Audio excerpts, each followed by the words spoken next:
Haz, Señor, misericordia, porque yo sé que a ti te gusta hacer misericordia, te gusta ser bondadoso, te gusta ser bueno con nosotros, aunque quizás no nos los merezcamos, pero tú eres bueno, Señor. Gracias por todo eso. También trae con bien a aquellos que aún no han llegado y que quizás tienen planeado venir.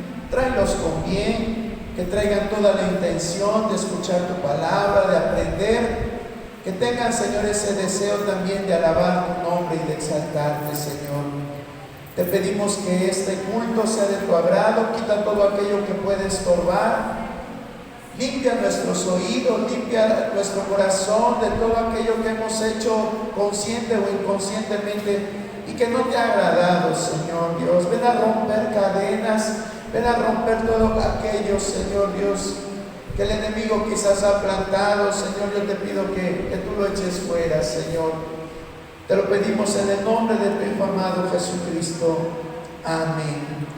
Le invito a que abra su Biblia en el libro de Romanos. Vamos a leer Romanos capítulo 1, verso 20.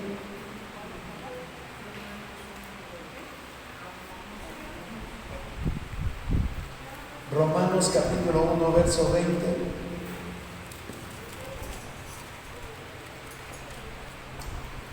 Voy a leerlo una vez y después lo leemos todos juntos. Dice así la palabra de Dios: porque las cosas invisibles de Él, su eterno poder y deidad, se hacen claramente visibles desde la creación del mundo, siendo entendidas por medio de las cosas hechas, de modo que no tienen excusa. Ahora ustedes, hermanos. Porque las cosas invisibles de Él, su eterno poder y deidad, se hacen claramente visibles desde la creación del mundo, siendo entendidas por medio de las cosas hechas, de modo que no tienen excusa. Pueden sentarse, hermanos. Bueno, hace una semana empezamos con un tema, una serie de clases nuevas que les pusimos dimensión espiritual. Y bueno, para entender la dimensión espiritual tenemos que saber que pues el que gobierna esa dimensión, y bueno, no tan solo la dimensión espiritual, él gobierna todas las dimensiones, pero esa dimensión que muchas veces pasa desapercibida para nosotros, Dios la conoce muy bien. Y para conocer, que nosotros también conozcamos, pues necesitamos que Dios nos dé esa revelación.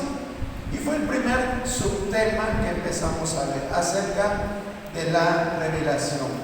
Vimos que Dios mismo fue el que decidió autorrevelarse. Si pueden ir pasando, Él quiso mostrarse a la humanidad. No es que la humanidad haya dicho, pues queremos que tú te manifiestes en nuestra vida.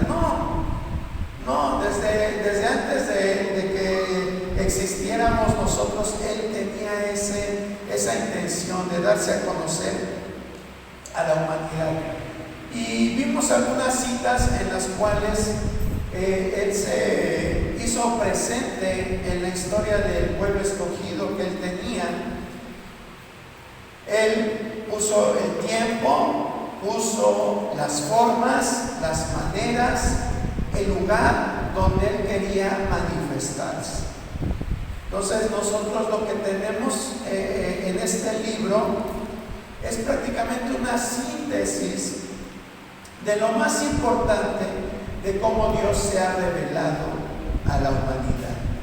Y bueno, siempre la cuestión es esa, y principalmente hoy en nuestros días la gente dice, es que yo no veo a Dios, es que yo no sé realmente si Dios existe porque no lo puedo ver. Hoy mucha gente piensa de esta forma, que porque no pueden ver algo, piensan que no existe. Sin embargo, Dios está presente todos los días, y no tan solo para los cristianos, sino también para aquellos que no son creyentes. Él siempre se ha dado a conocer. Él no tiene miedo de la gente. Él no es como algunos de nosotros, antisocial. Él no es tímido, Él no se esconde. Él siempre está continuamente dando la cara. Aún vuelvo a repetir, para la gente que no cree, hay pruebas, hay evidencias de que Él diariamente está presente en la vida de los seres humanos. Y eso es lo que vamos a empezar a ver ahora. Hay dos tipos de revelaciones. Aquí vemos, ¿verdad? Hay dos categorías de revelaciones: la revelación general y la revelación especial. No se olvide de eso. A ver, regresen, por favor. La revelación general y la revelación especial. La revelación general es la que todo el mundo, hasta el ateo, puede palpar de lo que es Dios. Y esta es la que vamos a empezar a ver este día. Si Dios nos permite, para el próximo jueves vamos a ver la revelación especial. Hoy vamos a ver la revelación general. ¿Y de qué forma se revela en la generalidad Dios? Pues vamos a ver. A ver la siguiente diapositiva. Ahí vemos. Hay tres formas en que Dios se revela a la humanidad. Tres formas generales en que Dios se revela a la humanidad. Estas tres formas aquí están en la diapositiva. Una es a través de la historia, la otra es a través de la creación y la otra es a través de la naturaleza humana. Entonces vamos a empezar con la primera, a través de la historia. Hace 8 días hablábamos cómo Dios se revelaba y se revelaba a su pueblo. De hecho, la Biblia, en todo el Antiguo Testamento, a excepción de partes de Génesis, Dios se revela a su pueblo. Él no se revela a otra nación, salvo algunas excepciones. Pero lo que podemos ver en el Antiguo Testamento es que Dios se revela a su pueblo. Y Él es el que va formando la historia de su pueblo. Aunque déjeme decirle algo, el hecho de que la Biblia esté enfocada en la historia del pueblo de Israel no significa que Dios haya estado ajeno a la historia de otros pueblos.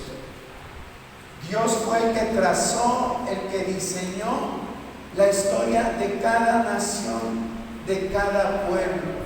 Él tenía sus propósitos específicos para cada ciudad, para cada nación.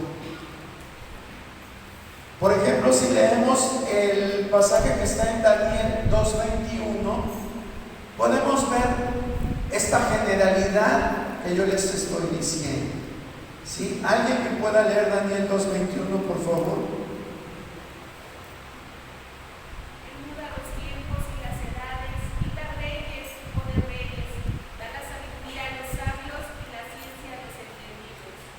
Gracias, hermana Zuli.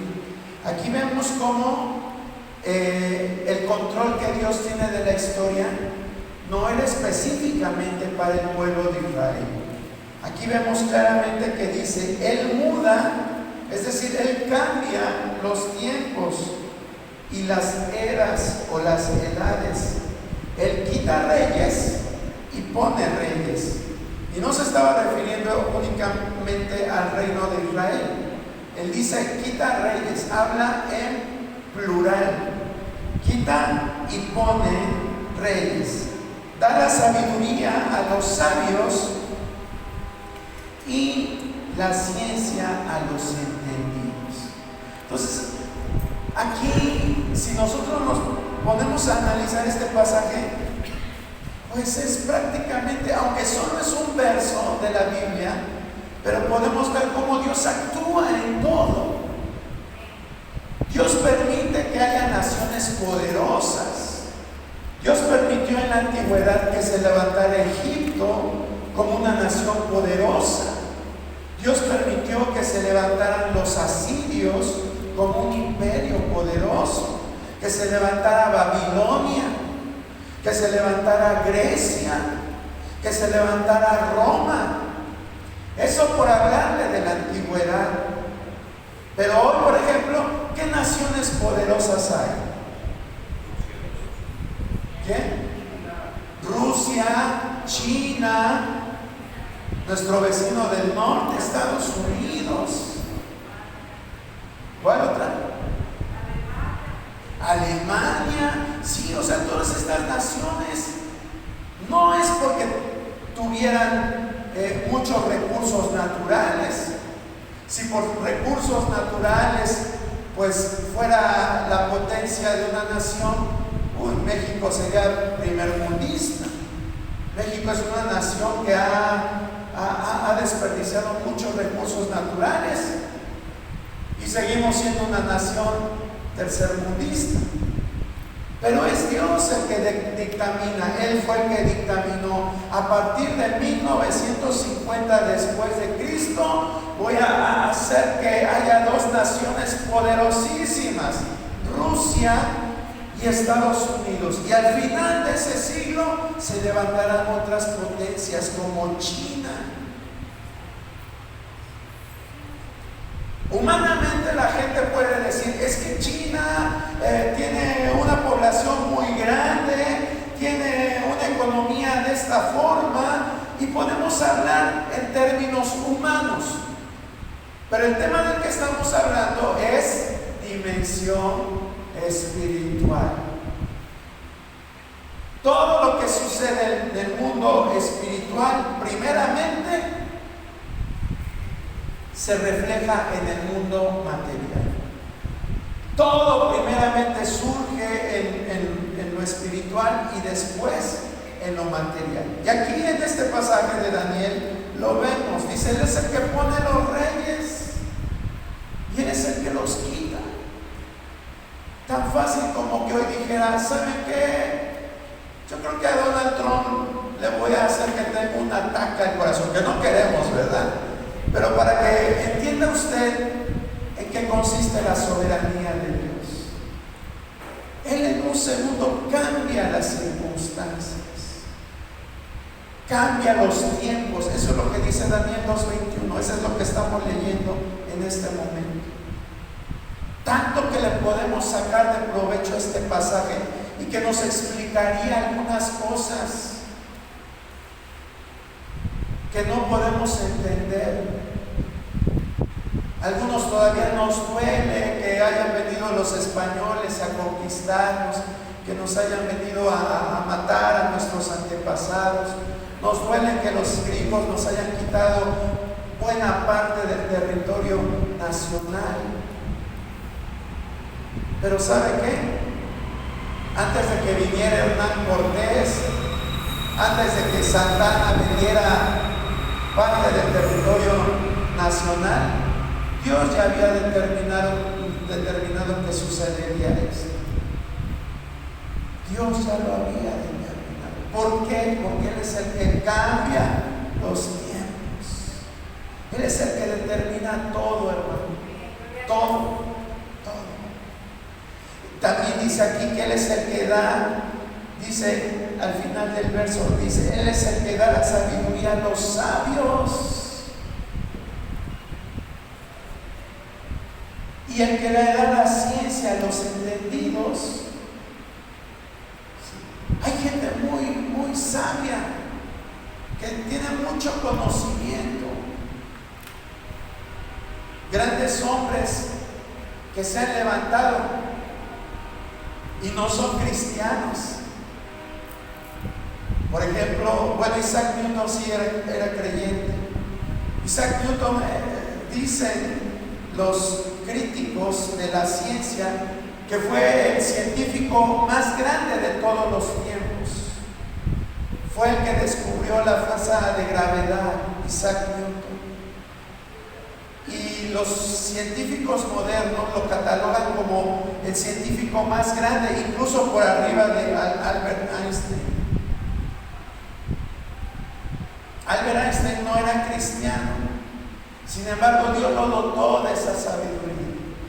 Podríamos decir, ¿por qué si somos hijos de Dios, Dios no nos hace los más sabios? ¿Por qué no nos hace los más inteligentes? ¿Por qué no nos hace los más guapos o las más Pues si somos hijos de Dios, ¿verdad? Pero ahí vemos la grandeza de Dios, la majestad de Dios. Dios sabe por qué a cada quien le dio una dotación especial de esos recursos. Entonces, a través de todo eso, podemos ver la grandeza de Dios. Yo estoy seguro que usted nunca se ha puesto a pensar y decir, este hombre, o por ejemplo, Elon Musk, ¿no? Que es un hombre que ha sabido hacer negocios, que ha usado su inteligencia para construir cosas pues fantásticas. Todo el mundo quisiera un carro Tesla y bueno, pues solamente a los privilegiados se les dan esas concesiones. Pero es Dios. A lo mejor este hombre aborrece a Dios, pero el que puso esa inteligencia, esa sabiduría para hacer negocios, inteligencia para construir, es Dios, hermano. Es Dios. Entonces nosotros podemos ver, aunque son gente impía, pero que son instrumentos de Dios. Son instrumentos de Dios. Y nosotros podemos ver cómo en la Biblia dice claramente, y enfocado a los reyes, enfocado a los gobernantes, cómo Dios mencionaba a ellos como instrumentos de Dios. Por ejemplo, en el libro de Isaías nos dice que Ciro era alguien que él había escogido. ¿Y quién era Ciro? Era profeta, era patriarca, era apóstol. Pues no, era un rey pagano. Pero dice que él lo había escogido. Entonces vemos cómo a veces tenemos a Dios con evidencias tan cerca de nosotros y todavía a veces decimos, es que Señor, no sé si exista, no sé por qué me has dejado. Todos los días, en cada momento podemos ver la revelación de Dios a través de la historia humana. Y quítese usted eso de decir, ay, es que en el pasado, no. Dios sigue haciendo cosas grandes en el presente. Por ejemplo, el Salmo 136 es un salmo que nosotros recitamos cada vez que es el día de la Biblia, ¿verdad? Es el salmo que cantamos, porque para siempre su misericordia. ¿Y de qué nos habla este salmo? Van a decir, pues de que para siempre su misericordia. Pero el tema, ¿cuál es? La grandeza de Dios, ¿a través de qué? A través de la historia de Israel. De eso nos habla el salmo, ¿sí? Vamos a leer un poquito. Dice, el verso 4, al único que hace grandes maravillas. Vamos a omitir esas partes. El día de la Biblia lo canta, por favor, pero ahorita las vamos a omitir por cuestiones de tiempo. Pero después dice el 5, al que hizo los cielos con entendimiento, al que extendió la tierra sobre las aguas. Es decir, empieza hablando de la creación. Ahorita vamos a retomar esto. Pero luego empieza a decir en el verso 10, al que hirió a Egipto en sus primogénitos. El 11, al que sacó a Israel de en medio de ellos. 12, con mano fuerte y brazo extendido. 13, al que dividió el mar rojo en partes. 14, e hizo pasar a Israel por en medio de él. 15, y arrojó a Faraón y a su ejército en el mar rojo. 16, al que pastoreó a su pueblo por el desierto. 17, al que hirió a grandes reyes. 18, y mató a reyes poderosos. Al 19, Sehón, rey amorreo. 20, y a Og, rey de Basán. 21, y dio la tierra de ellos en heredad. 22, en heredad a Israel, su siervo. 22, Él es el que en nuestro abatimiento se acordó de nosotros. 24, y nos rescató de nuestros enemigos. 25, el que da alimento a todo ser viviente. Ese es nuestro Dios. Dios está siempre presente. En toda la historia de la humanidad, Él siempre ha estado presente. Nunca se ha olvidado de su creación. Nunca. No le digo nunca se ha olvidado de sus hijos, sino de su creación. Él tiene y Él sostiene a la tierra y sostiene a los seres humanos. Toda la historia se desarrolla bajo el gobierno de los propósitos de Dios. A medida que Él la controla, la guía y actúa personalmente dentro de ella. Dios está presente en la historia. A veces no lo entendemos, pero Él está. A Él nada se le escapa de las manos. Vamos a ver la segunda evidencia. La segunda evidencia es la creación. Con su infinita variedad, belleza, orden, es reflejo de un Dios infinitamente sabio y poderoso. A lo mejor tú puedes decirme, es que a mí la historia de la humanidad no me gusta. Fui a la escuela y reprobé historia y a mí no me interesa la historia. Bueno, ok, no te enfoques en la historia. Pero a tu alrededor tienes una hermosa creación, a través de la cual Dios nos dice, aquí estoy presente. Aquí estoy, todo lo que existe naturalmente yo lo hice, yo lo formé.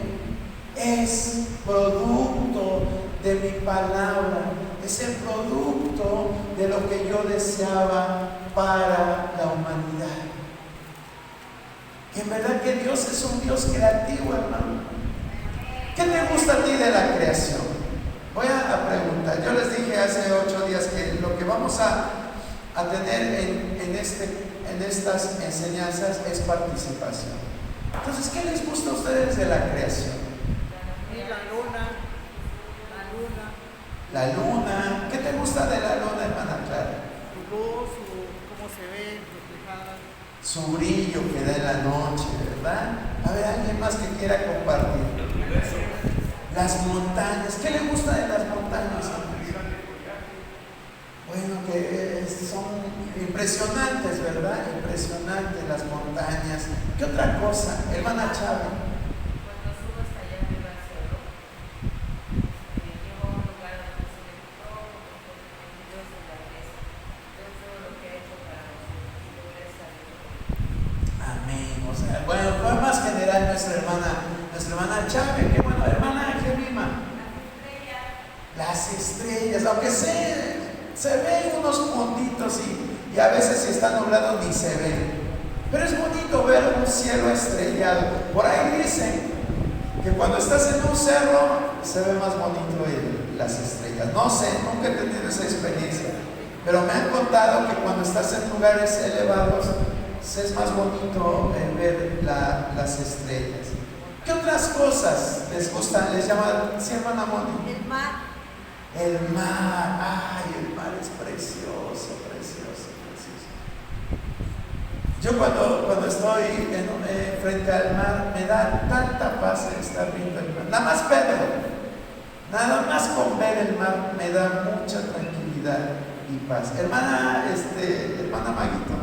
El amanecer, nosotros nos levantamos a las 5 de la mañana y siempre subo a las azoteas a ver que está hermoso el amanecer, el aire, no hay palabras para decir lo que siente uno, el fresco de la mañana, cuando va saliendo el sol.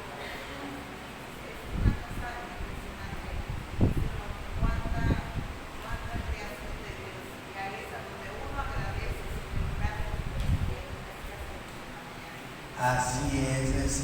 precioso el cambio, las tonalidades que se van viendo cada vez que va amaneciendo y empieza la luz. Bueno, ¿alguien más quiere compartir algo? Los animales, ¿qué animales te gustan? Todos, hasta las zarigüeyas. La obra perfecta en nuestra vida que hizo. La hora perfecta. Bueno, ya te me adelantaste, estamos con la creación, hermano. Pero Dios nos formó, Dios nos crió. Bueno, sí, claro que sí, somos parte de la creación. Hermana Tere, los volcanes, ¿verdad? Los volcanes también se ven hermosos. Cuando luego vamos a Orizaba, hasta me dice mi esposa, espérate, porque quiero tomarle una foto al pico, ¿verdad? Cuando está despejadito. Me gustan los volcanes. Entonces podemos maravillarnos. Me hubiera gustado escuchar a algunos jóvenes, porque hoy con la tecnología nos enfocamos más en estar viendo el aparato, ¿verdad? Estar viendo la tablet, el teléfono, y luego, pues, aunque vayamos paseando de aquí a Orizaba, pero pues luego vemos que los jóvenes van con sus aparatos, ¿verdad? Y ya no tenemos esta cualidad.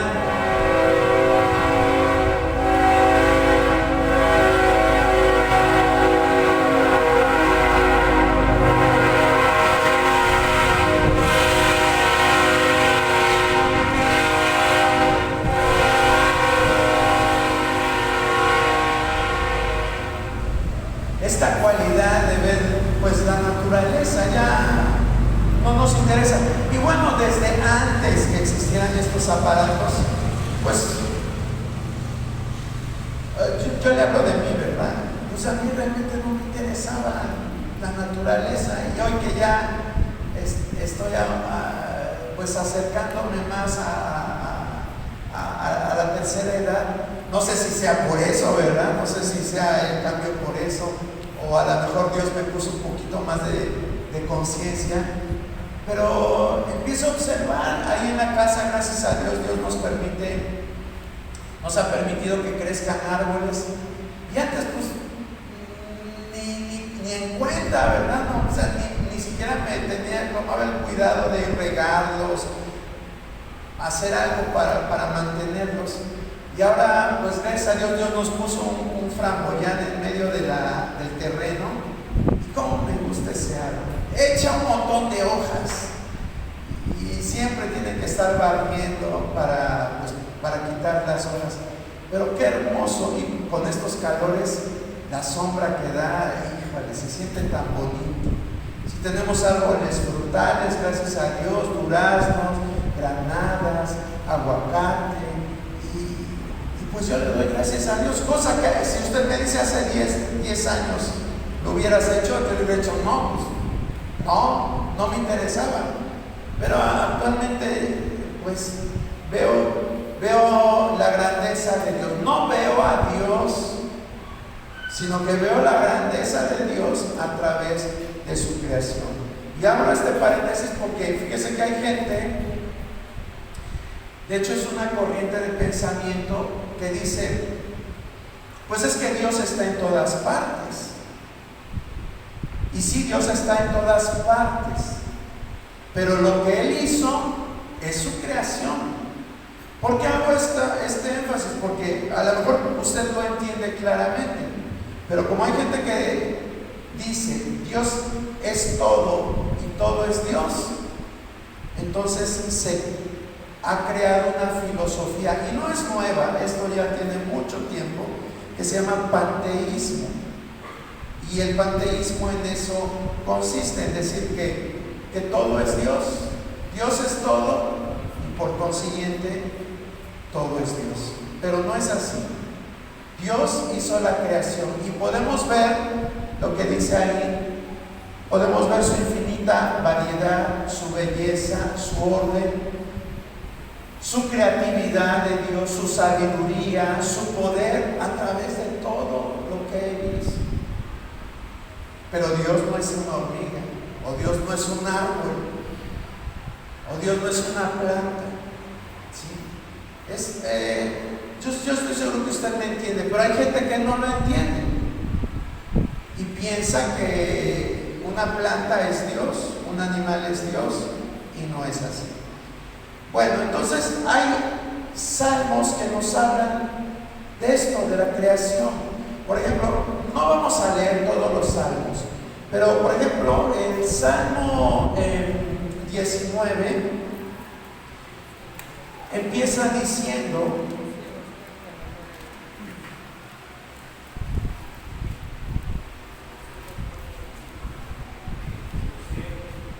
sí, pues léelo por favor, José Alfredo. Los cielos cuentan la gloria de Dios y el firmamento anuncia la obra de sus manos. El siguiente, por favor. Un día emite palabra a otro día, una noche a otra noche, declara sabiduría. Gracias, hermano José Alfredo. Entonces vemos cómo el rey David se ponía a contemplar toda la grandeza de Dios. Dice: los cielos cuentan la gloria de Dios. A lo mejor nosotros le andamos viendo las nubes y le queremos hallar forma de no sé qué, forma de perrito, de gato, de pitufo, de muchas cosas, le queremos hallar forma. Pero cuando nosotros realmente vemos los cielos desde una perspectiva espiritual, vamos a ver que es un reflejo de la grandeza de Dios. Dice: los cielos cuentan la gloria de Dios y el firmamento anuncia la obra de sus manos. Un día emite palabra, otro día, y una noche a otra noche declara sabiduría. Por eso Dios siempre está activo, tanto en la historia de la humanidad como en su creación. Él no descansa. Así lo dice un salmo: Él no descansa, Él no se fatiga. Perdón, no es un salmo, es Isaías 40, que dice: Él no se fatiga. Dios siempre está activo, siempre está activo. Si Él tiene cuidado de las aves, así lo dijo Jesucristo, Él tiene cuidado de las aves. Imagínense, Él todo tiene el control de todo. Tantas especies de animalitos, tantas especies de plantas, hermano, que existen. ¿Qué hacemos nosotros con todo eso? ¿Realmente somos buenos mayordomos en la creación de Dios? ¿Cuidamos lo que Él hizo? Yo con esto no te quiero decir que pongas un invernadero en tu casa y que te pongas hectáreas y hectáreas de plantas, o que pongas un albergue de animales, no. Pero debemos de cuidar lo que Dios hizo, lo que Dios ha hecho, lo que Dios formó, lo que Dios creó para recreación nuestra. En todo esto podemos ver la sabiduría de Dios, en todo. Hay animales, por ejemplo, que nos enseñan a través, dicen, los animales no piensan. Hay quienes dicen, los animales no sienten. Sin embargo, hay animales que a veces son hasta más sabios que uno. Y la misma palabra dice, por ejemplo, en Proverbios dice: oh perezoso, ¿no ves el ejemplo de la hormiga? ¿Quién es el perezoso? No se está refiriendo al osito ese que se agarra de los árboles y está durmiendo. Se refiere a los seres humanos que somos un poquito flojos. A eso se refiere. ¿Y a quién nos pone de ejemplo? A una hormiga. ¿Se dan cuenta? A través de todo lo que nos rodea, que es creación, podemos encontrar la sabiduría de Dios. Por eso este pasaje dice que un día emite sabiduría al otro.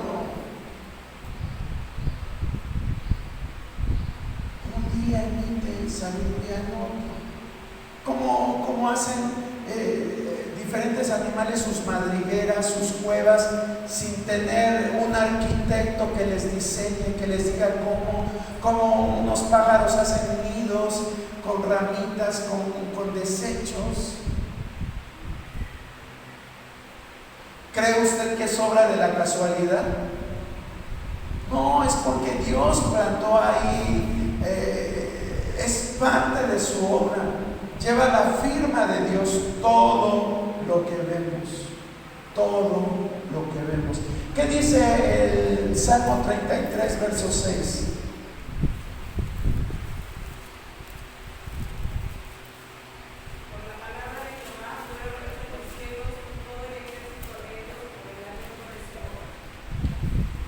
Gracias, hermana Eve. Vemos aquí, dice muy claramente: por la palabra de Jehová fueron hechos los cielos, y todo el ejército de ellos por el aliento de su boca. ¿A qué se refiere con ejército? A las estrellas, todas las luminarias que están arriba.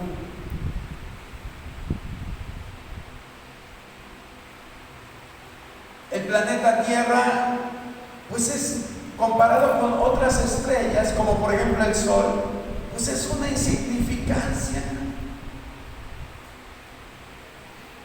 Sin embargo, también Dios nos hizo, junto con toda la creación. Dice el verso 7, Él junta como montón las aguas del mar. Él pone en depósitos los abismos.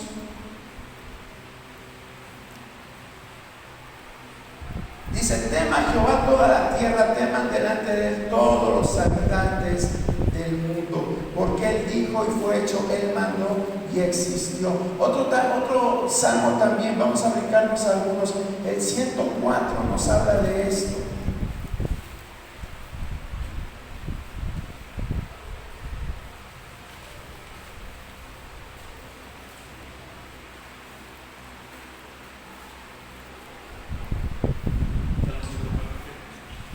¿Lo lees, Maito, por favor? Bendice alma mía a Jehová, Jehová Dios mío, mucho te has engrandecido. Te has vestido de gloria y de magnificencia.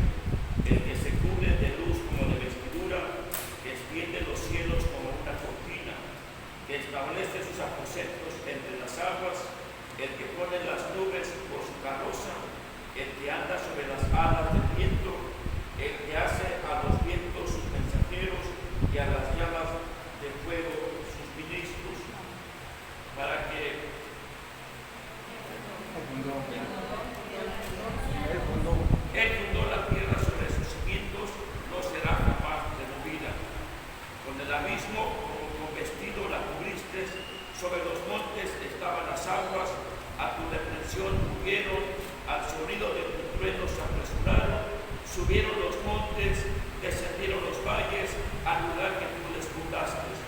Les pusiste término, el cual no traspasarán, ni volverán a cubrir la tierra. Tú eres el que envía las fuentes por los arroyos, van entre los montes, dan de beber a todas las bestias del campo, mitigan su sed los asnos monteses, a sus orillas habitan las aves de los cielos, cantan entre las ramas. Él riega los montes, desde sus aposentos, del fruto de sus obras se sacia la tierra. Él hace producir el heno para las bestias y la hierba para el servicio del hombre, sacando el pan de la tierra y el vino que alegra el corazón del hombre, el aceite que hace brillar el rostro y el pan que sustenta la vida del hombre. Se llenan de savia los árboles de Jehová, los cedros del Líbano que él plantó. Allí anidan las aves, en las hayas hace su casa la cigüeña, los montes altos para las cabras monteses, las peñas madrigueras para los conejos, hizo la luna para los tiempos, el sol conoce su ocaso, pones las tinieblas y es la noche, en ella corretean todas las bestias de la selva, los leoncillos rugen tras la presa y para buscar de Dios su comida. Sale el sol, se recogen y se echan en sus cuevas. Sale el hombre a su labor y a su labranza hasta la tarde. Cuán innumerables tus obras, oh Jehová, hiciste todas ellas con sabiduría. La tierra está llena de tus beneficios. He allí el grande y anchuroso mar, en donde se mueven seres innumerables, seres pequeños y grandes. Allí andan las naves, allí está el Leviatán, que hiciste para que jugasen en él. Todos ellos esperan en ti para que les des su comida a su tiempo. Les das, recogen, abres tu mano, se sacian de bien, escondes tu rostro, se turban, les quitas el hálito, dejan de ser y vuelven al polvo. Hasta ahí, hermano, hasta ahí. Ya lo puse a leer un montón, hermano. Pero es que está bellísimo este salmo. La verdad, déjeme decirle algo. Nunca ha sido mi favorito el Salmo 104, ¿verdad? No sé si de alguien sí. Tenemos otros favoritos, ¿verdad? Otros salmos favoritos. Pero el 104 como no nos habla de consolarnos, ni nos habla de bendiciones o promesas particulares para el ser humano, pues como que ni le hacemos mucho caso. Pero vea usted toda la sabiduría de Dios reflejada en su creación. Eso es el centro de este Salmo 104. Todo lo que Él hizo, todo. Dice aquí, el aceite que hace brillar el rostro, todo eso. Antes pues no había maquillajes. La gente usaba pues aceites naturales. Yo me acuerdo que en algún tiempo alguien me decía que se pintaba sus mejillas con betabel y la verdad le quedaba muy bonito, nada de andar ahí con polvitos ni nada de esto. Entonces vean cómo Dios diseñó todo para suplir las necesidades de los seres humanos. Dios lo diseñó todo. Y tanto para suplir las necesidades de los seres humanos como para recrearnos. Es decir, la creación cumple varias funciones. Hoy como seres humanos preferimos ir a ver una película, preferimos ir a un lugar cerrado, a comprar en una plaza comercial cerrada. Y bueno, está bien, tenemos necesidades como seres humanos. Pero no deje de observar la creación. Ahí podemos conocer a Dios, a un Dios perfecto, a un Dios sabio, a un Dios poderoso, a un Dios que piensa en nosotros, a un Dios que nos ama, a un Dios que está pendiente hasta del más mínimo detalle que puede haber. Eso es lo que Dios nos dice en medio de su creación. Por eso Él también decía, cuando hablaba de las aves, dice, ¿quién puede vestirse mejor que los lirios del campo? Dice, ni aun Salomón con toda su riqueza pudo hacerlo. Porque lo que hace Dios es bello, es perfecto. Y eso es algo que a veces no entendemos. Nos sentimos feos, feas, nos sentimos deprimidos porque no tenemos algo que quisiéramos tener. ¿Por qué? Si todo Dios lo hizo perfecto, Dios lo hizo bonito, Dios lo hizo hermoso, no tenemos por qué cuestionar estas cosas a Dios. Porque así como vemos cosas hermosas en su creación, así Él es.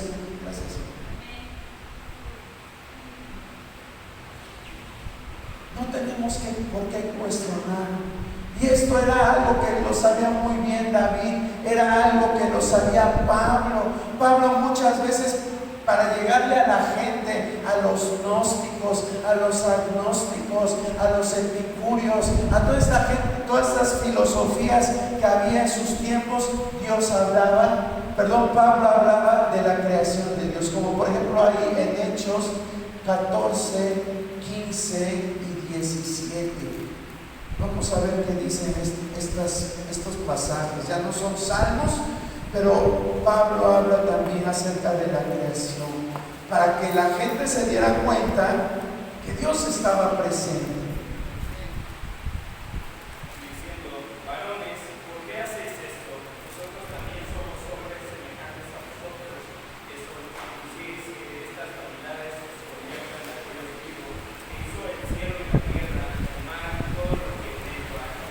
Gracias, hermano Luis Alfredo. Vea cómo al final del pasaje él habla de la creación de Dios.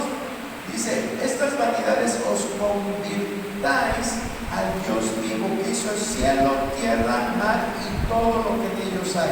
Y en el 17 dice: si bien no se dejó a sí mismo sin testimonio, haciendo bien, dándonos lluvias del cielo, tiempos fructíferos, llenando de sustento y de alegría nuestros corazones. Qué bonito es que llueva, ¿verdad? Bueno, a lo mejor cuando queremos salir y decimos: híjole, ya empezó a llover, no nos gusta. Dice un dicho: qué bonito es ver llover y no mojarse, ¿verdad? Pues aquí que siga lloviendo. Pero es precioso. Hace un año o hace 2 años que hubo sequías, qué tremendo estuvo. Los incendios forestales, llegaba hasta acá el humo. Bueno, y qué bonito es cuando llueve. Y eso me recuerda que dice acá: dándonos lluvias del cielo y tiempos fructíferos, llenando de sustento y de alegría nuestros corazones. Es Dios que se acuerda de nosotros. Yo espero que a través de esta plática que estamos teniendo, todo lo que veamos en la naturaleza, pues le demos gracias a Dios y veamos su obra poderosa y digamos: si tú cuidas de estas hormigas, yo sé que también vas a cuidar de mí, Señor. Si tú provees para la naturaleza, sé que también para mí vas a proveer. Ese es el propósito de la naturaleza de Dios, que estemos alegres, como dice Hechos 14, 17. Y el 17, 24 y luego 27 también nos habla un poquito de esto. ¿Qué dice el 17, 24? Capítulo 17, verso 24. El Dios que hizo el mundo y todas las cosas que en él hay, siendo Señor del cielo y de la tierra, no habita en templos hechos por manos humanas. Y el 27, hermana, por favor. Para que busquen a Dios y si en alguna manera palpando puedan hallarle, aunque ciertamente no está lejos de cada uno de nosotros. Gracias. Fíjese, empieza el 24 declarando que Dios hizo todo. Y luego le dice a esta gente, dice: para que busquen a Dios. O sea, el propósito que tiene la creación, aparte de todos los que ya le dije ahorita, es que la gente crea en Dios, que busquen a Dios. Esa teoría satánica, porque no le puedo decir de otra forma, de la evolución, vino a hacer una contraparte muy fuerte de la creación de Dios. Hoy el pensamiento científico dice: no, es que todo es parte de una evolución, todo. Pero nosotros creemos que todo fue parte de un diseño divino. Fue parte de un diseño divino, de un Dios perfecto. Por eso es que el 27 dice: para que busquen a Dios. O sea, la naturaleza da testimonio de la existencia de Dios. La sola naturaleza da testimonio de la existencia de Dios. Por eso es que Pablo dice: para que busquen a Dios, si en alguna manera palpando puedan hallarle, aunque ciertamente no está lejos de cada uno de nosotros. Dios no está lejos. Dios no está lejos. Su creación, lo que Él hizo, está aquí. Hay gente, ¿sabe qué? Yo escuchaba en una ocasión el testimonio de una mujer que su esposo murió. Su esposo era un arquitecto muy bueno, diseñador. Se quería mucho la pareja, pero pues él se adelantó. Y esta mujer, para recordarlo, visitaba los lugares que él había diseñado, que se habían construido. Eran puentes, eran casas, pues todo lo propio que hace un arquitecto. Y esta mujer, para recordarlo, visitaba esos lugares para sentirse cerca de su marido. No era cristiana, los cristianos no hacemos eso, pero ella, por tener ese recuerdo y sentirlo cerca, visitaba esos lugares. Y nosotros, imagínense, todo lo que Dios diseñó lo tenemos aquí a nuestro alrededor. Y a veces preguntamos: ¿y dónde estás, Dios? O nos sentimos solos, o no sé qué tantos sentimientos pasan por nuestra mente. Pero yo espero que hoy aprendas a valorar todo lo que Dios hizo, para que nos alegremos en Él y sepamos que Él está presente en nuestra vida. Y finalmente vamos a ver la tercera prueba de la revelación general: la naturaleza humana. La naturaleza humana. Hace ratito nuestro hermano Abel mencionaba pues que el ser humano es una gran obra de Dios, y sí es cierto, sí es cierto. El ser humano fue creado a imagen de Dios. Eso lo dice Génesis 1, 26 y 27. Vamos a omitir leer el texto por cuestiones de tiempo. Usted sabe qué pasó después de esto. Después vino la caída y esta imagen quedó desfigurada y distorsionada, pero no destruida por completo.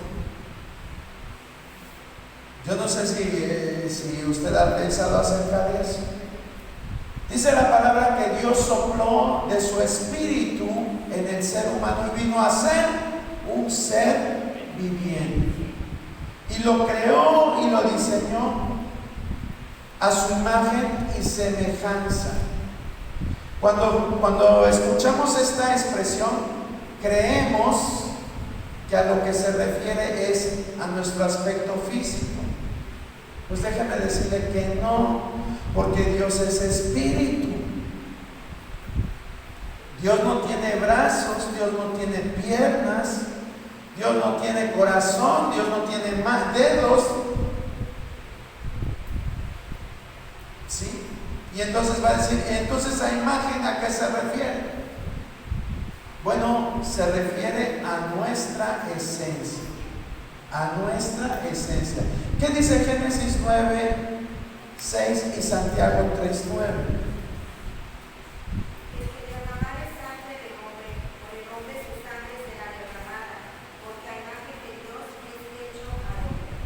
Gracias, hermana Miriam. ¿Sí? Y Santiago 3, 9.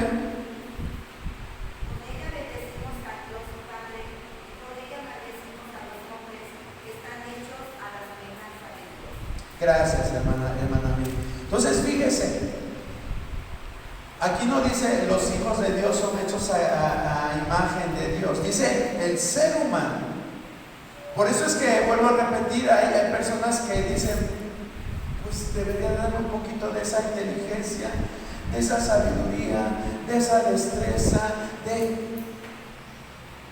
Sí, es porque aunque el ser humano peca, el ser humano está de continuo pecando, pero hay una parte todavía de Dios en su naturaleza.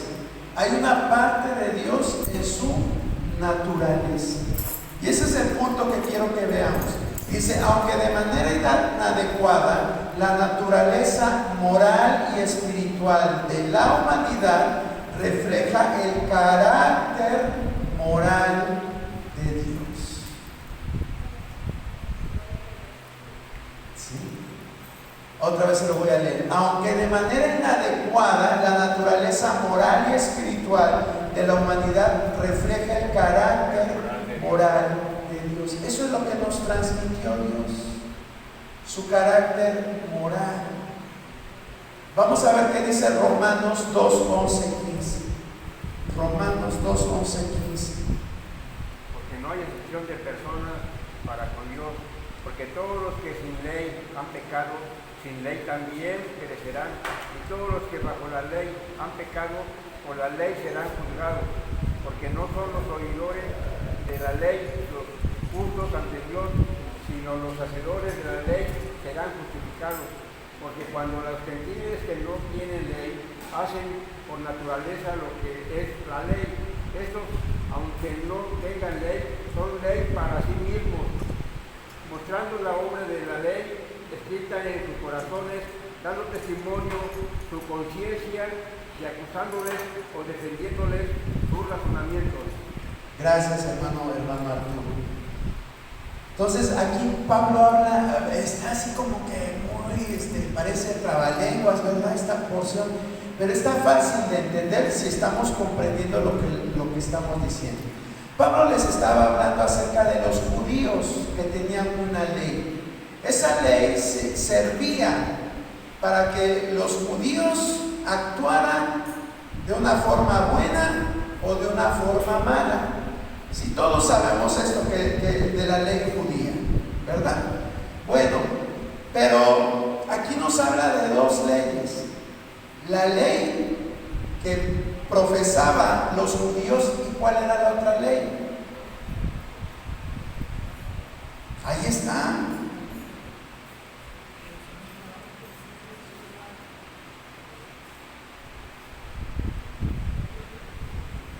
Una ley que está escrita ¿dónde?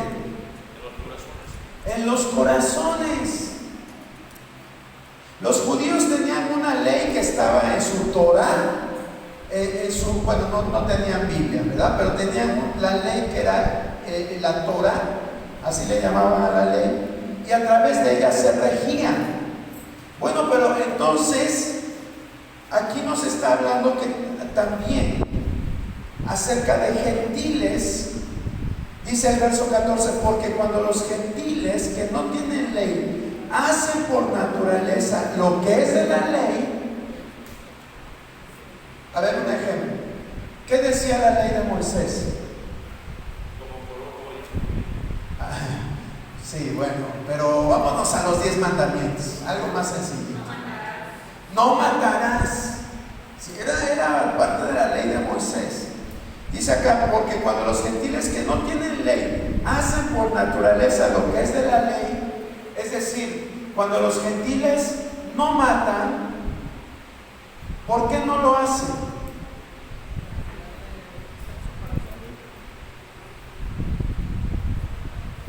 Si alguien me cae mal,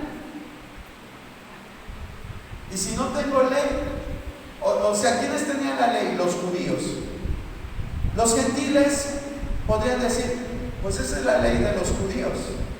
Yo no tengo ley, yo no vivo bajo la ley, yo puedo matar. Pero había algo que los detenía. Y eso es lo que se llama aquí en la Biblia la ley del corazón. Es algo que todos traemos. Yo estoy seguro que si yo les digo a uno de ustedes, ¿sabes qué? Pues vamos a matar al maquinista que siempre toca su bocina justo cuando va pasando enfrente del templo. Hermanos, vamos a matarlo. ¿Cuántos me apoyan? Nadie, ¿verdad? Dijéramos, bueno, es que somos cristianos. Bueno, pero haga de cuenta que usted no es cristiano. ¿Me apoyaría para matar al maquinista? No, ¿por qué? Porque nuestro corazón nos dice, no, eso no está bien, ¿verdad? Como que hay algo que nos detiene. Es lo que comúnmente la gente le llama la conciencia. ¿Sí? Asocie conciencia con la ley escrita en nuestros corazones. Entonces, por ejemplo, matar, robar, mentir, todo eso venía en la ley judía. pero Dios la escribió en aquellos que no tenían que obedecer la ley judía. En ellos se la escribe en sus corazones, a modo de conciencia. Por eso es que cuando un niño roba algo, ¿qué hace? Se esconde o lo esconde. Por eso es que, por ejemplo, un niño cuando, por ejemplo, se va a bañar y de momento llega alguien, o bueno, también los adultos, ¿verdad? Los adultos que no son impúdicos, llega alguien y a lo mejor por casualidad se asoma o lo ve desnudo. ¿Qué haces por instinto? Te tapas, ¿verdad? ¿Por qué? Porque hay una ley escrita en nuestros corazones que nos hace que nos dé vergüenza. Y todo eso es parte de lo que Dios puso en nuestra vida, en la vida de cada uno de nosotros. Es verdad que ya luego, si tú practicas algo, pues ya ni sientes nada, aparentemente. Aunque, por ejemplo, dicen que esa gente que se dedica a matar por dinero, dicen que, bueno, es gente que sí tiene cosas ahí. Como por ejemplo, una mujer que aborta, se ha estudiado y hay evidencia de que tiene problemas emocionales serios a causa de eso. ¿Y por qué? Pues porque Dios nos hizo seres morales, nos hizo seres diseñados para buenas cosas, no para malas cosas. Y esa es la ley del corazón. Y en esto podemos ver cómo Dios se revela. Porque es Dios, es la esencia de Dios, hablando a nuestras vidas, diciéndote: no lo hagas, no mates, no robes, no murmures, no digas mentiras, no des falso testimonio. Es Dios. Entonces, ya vamos por la última, perdón, ya me pasé. La última dice: la bondadosa revelación moral de Dios al corazón humano mantiene a la humanidad alejada de una autodestrucción incontrolada. El testimonio de la conciencia juzga si alguien está viviendo en obediencia a las cosas de la ley escritas en el corazón. Y finalmente, las personas sin regenerar, es decir, personas inconversas, experimentan incontables conflictos mentales cada día al enfrentarse a la ley de Dios que llevan dentro. Entonces, vean estas tres evidencias de la revelación general. Dios se revela generalmente a través de la historia humana, se revela a través de la creación y se revela a través de la naturaleza humana. Si Dios permite, para dentro de 8 días vamos a ver la revelación especial. Amén. Bueno, póngase en pie, vamos a dar gracias. Señor,